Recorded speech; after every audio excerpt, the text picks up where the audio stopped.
He thought he was digging through dirt. In truth, he was uncovering his fate. The storm had broken before dawn, tearing through the valley like a living thing. Rain hammered the tin roof of Isaac Mercer's farmhouse until the red clay outside turned to thick, bleeding mud. When morning came, the world seemed drained, pale light over sodden fields, the smell of iron and wet roots rising from the ground. Isaac stood on the porch, his coffee steaming in the cold air, his dog, Bear, pacing at his boots. 53 years old, shoulders carved by labor, eyes that had seen more seasons than smiles. He was the last Mercer left on this land. 3 generations of men buried under the same soil they'd worked. The storm had left its scars everywhere. A section of the pasture fence leaned at an angle. Tree limbs littered the slope by the creek. And the air, heavy, still, felt like the pause after a confession. He finished his coffee, whistled softly, and stepped into the field. The mud sucked at his boots with every step. Bear followed, tail low, nose twitching at something Isaac couldn't smell. When they reached the far corner of the property, Isaac saw it, a shallow trench carved by the runoff, slicing through the hillside. At first, it looked like nothing, just wet soil glinting under the weak sun. But then, something metallic caught the light. A faint shimmer. Too clean. Too straight. He frowned and knelt down. His glove brushed away the mud, revealing smooth steel beneath. Cold. Seamless. Not a pipe. Not a tool. A surface. Broad and unbroken, running flat into the earth like the roof of something buried. Isaac's breath fogged in the air. He scraped more clay away, tracing the edge with his fingertips until he found it, a hinge. Thick. Industrial. The kind you'd find on a vault or a hatch. He leaned back slowly. The wind moved through the trees, whispering across the grass like a warning. Bear whined. "What the hell are you?" Isaac muttered under his breath. He wiped his hands on his jeans and looked around. The land stretched empty in every direction. Nothing but fences, trees, and the soft hiss of wind. No one else for miles. And yet, he felt watched. The feeling was subtle, like a chill under the skin. He crouched again, brushed off the remaining dirt, and found a handle, solid, heavy steel. He tugged once. It didn't move. The hinge was frozen with rust, welded shut by time. For a long moment, Isaac just stared at it. The sun broke through a slit in the clouds, gleaming off the metal like a buried secret trying to speak. He thought of his father, a quiet man who died with more secrets than words. The old man used to joke about government things buried out here after the war. Strange men in trucks who came before dawn and left before sunrise. Isaac had laughed it off then. Now, the memory didn't feel so funny. He rose, his boots sinking into the mud, and stepped back. The door looked ancient and deliberate, not forgotten, but hidden. Whoever built it didn't want it found. Bear growled softly, staring at the door. "Easy, boy," Isaac said, though his voice didn't sound steady. The world around them was utterly still. Even the birds had gone silent.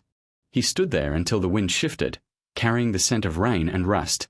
Then he covered the metal again with soil and grass, marking the spot with a fallen branch.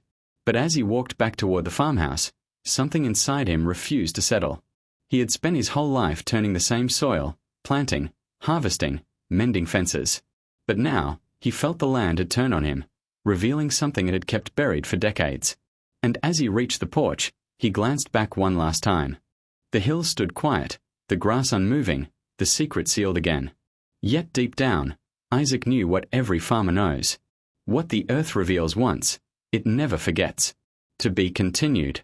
2 days passed. But the image of that buried door wouldn't leave Isaac alone.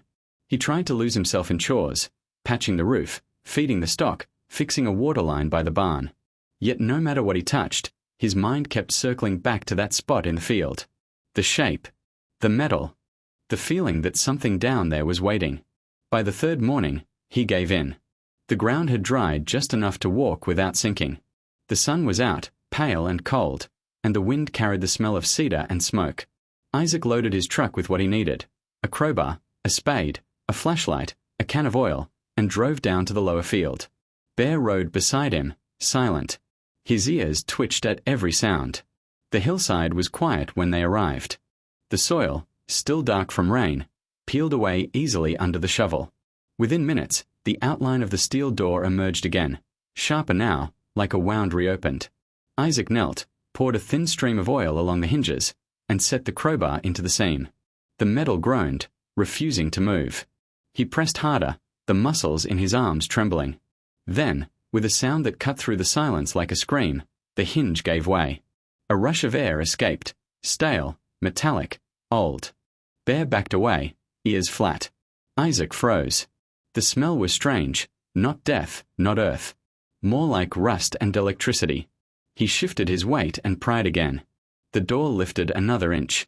Then another. Until a square of darkness opened at his feet. He leaned over the edge. Concrete walls.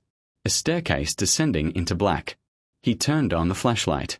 Its beam cut through dust and cobwebs, catching on damp walls lined with metal conduit and cables that disappeared into the concrete. Water dripped somewhere below, echoing faintly like the ticking of an unseen clock. Isaac's breath quickened. His father's old stories returned again, about tunnels, hidden rooms, strange equipment buried during the Cold War. He'd thought they were just talk. But now, standing above that silent stairwell, the words took on weight. He tied one end of a rope to the fence post, the other around his wrist, and began to descend. The air changed after the first few steps, colder, heavier. He could taste dust and iron. His boots echoed softly on concrete.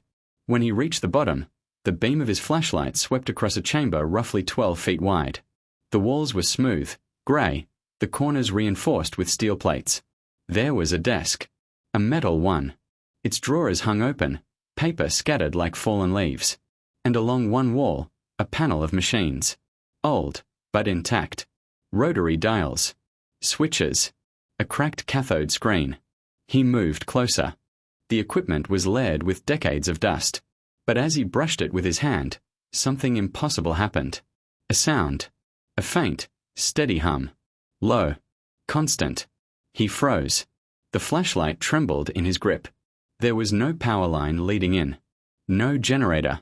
Yet something in the walls vibrated softly, like a pulse. Isaac whispered to himself, "That's not possible." His light caught a faded stencil on the far wall, block letters nearly erased by time. U.S. Property, Station 12. The letters sent a chill through him. He stepped back, scanning the room again, until his beam landed on a small metal locker in the corner. Inside, a tin box stamped with the same insignia. He opened it carefully. Inside, beneath cracked glass, lay a black and white photograph. 4 men beside a military truck, standing over a steel door half buried in mud. The same kind of door. On the back, written in pencil. Site 12, 1962. Isaac stared at it for a long time. His pulse thudded in his ears. He wasn't the first to find this place. And maybe, he wasn't supposed to find it at all. He slipped the photo into his pocket and turned off the light. The hum filled the darkness again, soft but alive. Whatever had been built here, it was never meant to be forgotten. That night, the rain returned, gentle this time, but steady, as if the sky was whispering instead of roaring. Inside the farmhouse, Isaac sat alone at the kitchen table. The air smelled of coffee and damp paper. Before him lay the contents of the tin box he'd found underground, faded files, brittle blueprints, and a single photograph that refused to leave his mind. The hum he'd heard below still echoed in his bones. Even here, above ground, it felt alive. He spread the papers out carefully. Most of them were technical, coordinates, signal frequencies, coded notes. One folder bore a typed label, Observation Records, Civilian. He flipped it open. Rows of names. Towns. Dates. Each entry followed by a small set of numbers, geographic coordinates. He skimmed through the list until one name stopped him cold. Harold Mercer. His father. The coordinates beside it matched his own farm. For a long moment, Isaac couldn't move. He read the line again and again, hoping it would change. But it didn't. His father's name was printed in the same cold font as all the others, catalogued, recorded, filed away like data. He leaned back, the chair creaking under him. The rain against the window sounded like static. His father had always been wary of outsiders. He'd refused government loans, refused to sell land even when the drought nearly broke them. He used to say, "They're not done with this place." Isaac had taken it for bitterness. Now it sounded like warning. He reached for another folder. Incident reports, Site 12. Inside were brief, typed memos. Unauthorized activity near perimeter. Subject 4B observed approaching restricted area. Recommend reassignment. Civilian awareness increasing. Date spanned nearly a decade. 1961 to 1970. The last page bore a handwritten note. Recommend closure of site. Containment compromised. Isaac exhaled slowly. The ink had bled, but the words still carried a weight that felt immediate. He pushed the papers aside and stared out the dark window. The field beyond was invisible, swallowed by the mist. Somewhere beneath that silence lay the same concrete chamber, humming softly like a buried heart. Bear lifted his head from the floor, ears pricked, eyes fixed toward the window. A low growl rumbled from his chest. Isaac turned down the lamp. The room sank into dim amber light. The only sound was the rain, and something else beneath it. A faint, steady pulse. He moved to the window and looked out. The slope where he'd uncovered the door was hidden in fog, but for a moment, he thought he saw a faint flicker of light there, pale, like a spark deep underground. Then it was gone. He stepped back, heart pounding. His reflection in the glass looked like a stranger, eyes wide, face lined with fatigue and disbelief. He returned to the table, his hand trembling slightly as he picked up the photograph again, the one of the 4 men. None of them wore insignias. None of them smiled. Behind them, the door looked exactly like his. One of the men held a clipboard. The faint outline of handwriting was visible even in the photograph. Isaac tilted it toward the light. He could barely make out the letters. Civilian monitoring, activation log. He set the photo down. So this was no shelter. No forgotten bunker. It was a listening post. A place built to watch, to record, to observe, not enemies, but citizens. And his land, his home, had been one of the eyes. The floor creaked. A gust of wind rattled the back door. For a heartbeat, he thought he heard footsteps outside, crunching in the wet grass. He turned off the lamp and held his breath. The farmhouse went completely dark. Only the sound of rain. Only the silence of something vast and unseen, listening back. And somewhere, faint but certain, beneath the earth. That hum continued. The days that followed blurred together. Long, uneasy hours of pretending life was normal. Isaac worked the farm, mended fences, drove into town for feed and fuel. On the surface, everything was the same. But the quiet felt heavier now, like the air itself was waiting. It began with small things. One morning, he noticed tire tracks by the back road, deep, fresh, leading toward the creek where no one ever drove. Another night, just before sleep, he heard an engine idling somewhere near the edge of his property. When he stepped outside, the sound vanished. Only the wind and the frogs by the river remained. By sunrise, he found the grass flattened near the north fence. The lock on the gate was twisted, not broken, just tested. He said nothing to anyone. There was no one to tell. He started setting up trail cameras, small, camouflaged, meant for deer. One by the barn. One by the slope where the door lay hidden. Each time he walked past them, he felt their lenses watching him, waiting. The next evening, a fog rolled in thick as wool. The world shrank to 50 feet of visibility, the rest swallowed in grey. Isaac sat on the porch with Bear at his feet, the dog's ears flicking at sounds too soft for human hearing. Somewhere in the distance, metal clanged, brief, sharp, unmistakable. Then silence. He rose, grabbed his flashlight, and made his way down the path. The beam barely cut through the mist. Every sound felt close. His breath, his boots, the drip of water from tree branches. When he reached the lower field, the fog shifted, parting just enough to reveal the mound. Something was different. The soil was disturbed again. The branch he'd left as a marker was gone. He knelt. The ground was still warm. And where the hinge had once been rusted solid, a new seam of bright metal ran along the edge, freshly welded. Someone had been here. Someone had sealed it shut. Isaac touched the weld line with his fingers. It was smooth, recent, the scent of burned steel still faint in the air. Whoever did this came prepared, with tools, with knowledge, with a purpose. He straightened slowly, scanning the fog. "Who's out there?" he called, his voice low but firm. No answer. Only the dull hum of insects hidden in the grass. Bear's growl rose from beside him, deep, uncertain. His tail was stiff, his gaze fixed on the tree line. Isaac stood still for a long time. The wind shifted, carrying a whisper of movement, Footsteps, maybe, or just the fog itself. Then everything went still again. He covered the welded hatch with soil, tamping it flat until it looked untouched, and walked back toward the house without looking behind him. That night, the phone rang. A shrill, sudden sound that made him spill his coffee. He lifted the receiver. Hello. No voice. Just a faint hum, soft, low, like static buried under breath. He waited. Who is this? The hum deepened, then cut off. He stood in silence, listening to the dead tone until it became unbearable. When he hung up, he saw something on the front door, a small white envelope pinned under the frame. His name typed on it in black block letters. Inside, one sentence. Cease inquiries. Site secured. Do not return. Below it, a string of numbers, coordinates. He recognized them instantly. Site 12. His field. There was no signature, only an embossed seal faintly pressed into the paper, an eagle without stars, wings framing a single letter, D. He burned the note in the sink, watching the edges curl into ash. That night, he didn't sleep. The lamp burned until dawn. Every creak of the house sounded deliberate. Every gust of wind, a whisper. By morning, the fog was gone, but the feeling wasn't. He understood now. The land was no longer his. It belonged to whatever was buried beneath it. And to those who wanted it to stay that way. Morning came grey and hollow. The air outside was motionless, heavy, as if even the wind refused to move. Isaac stood by the window, coffee cooling in his hands, staring toward the lower field. The fog had lifted, but the slope looked different now, too smooth, too perfect, as if the earth had erased every sign of what had happened there. Bear sat by the door, restless, tail tapping against the wood. The dog's instincts were sharper than Isaac's. He sensed it too, the quiet that wasn't peace, but warning.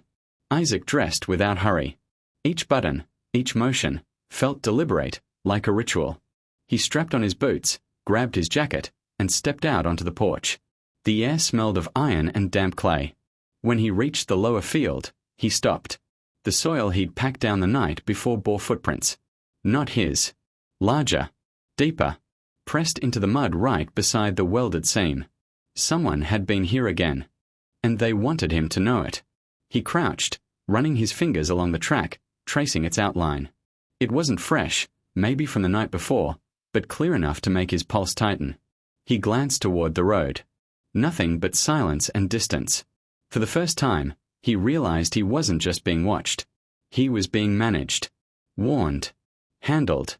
He returned to the farmhouse and locked the doors. Then he went to the barn. Beneath the loose floorboard, the tobacco tin still lay hidden. He opened it. The papers were still there, but the faint scent of something chemical lingered. Someone had touched them. He didn't get angry. He just understood. They didn't need to steal. They needed him to feel how easily they could. He packed the tin carefully and drove into town. The main street was quiet. Tractors, dust, the dull rhythm of another morning that didn't care about secrets. People nodded to him as always. Nobody knew what lay beneath his land. Nobody ever would. He stopped by the lawyer's office, an old friend of his father's. Left an envelope on the desk.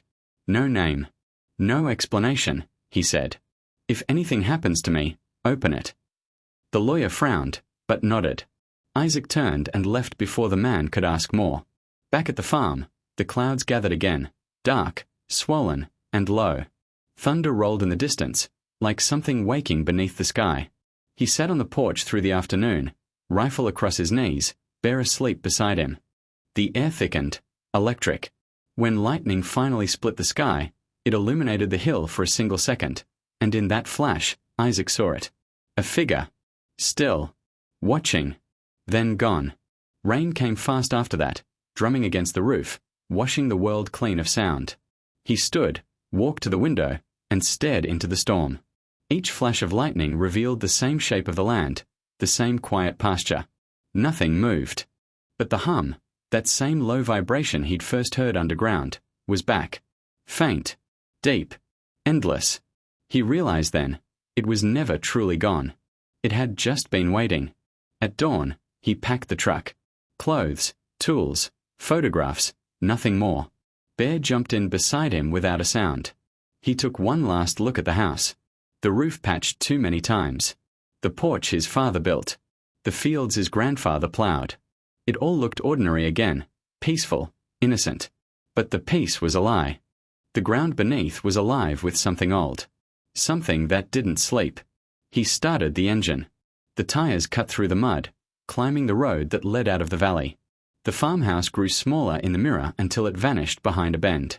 For a moment, he thought he heard that hum again, faint through the noise of rain, steady and patient, like a voice beneath the soil. He didn't look back. Some doors, once opened, never close. Some secrets, once uncovered, never stop listening. And beneath that quiet Georgia earth, the hum continued, deep, rhythmic, eternal, singing the memory of those who dared to listen. The end.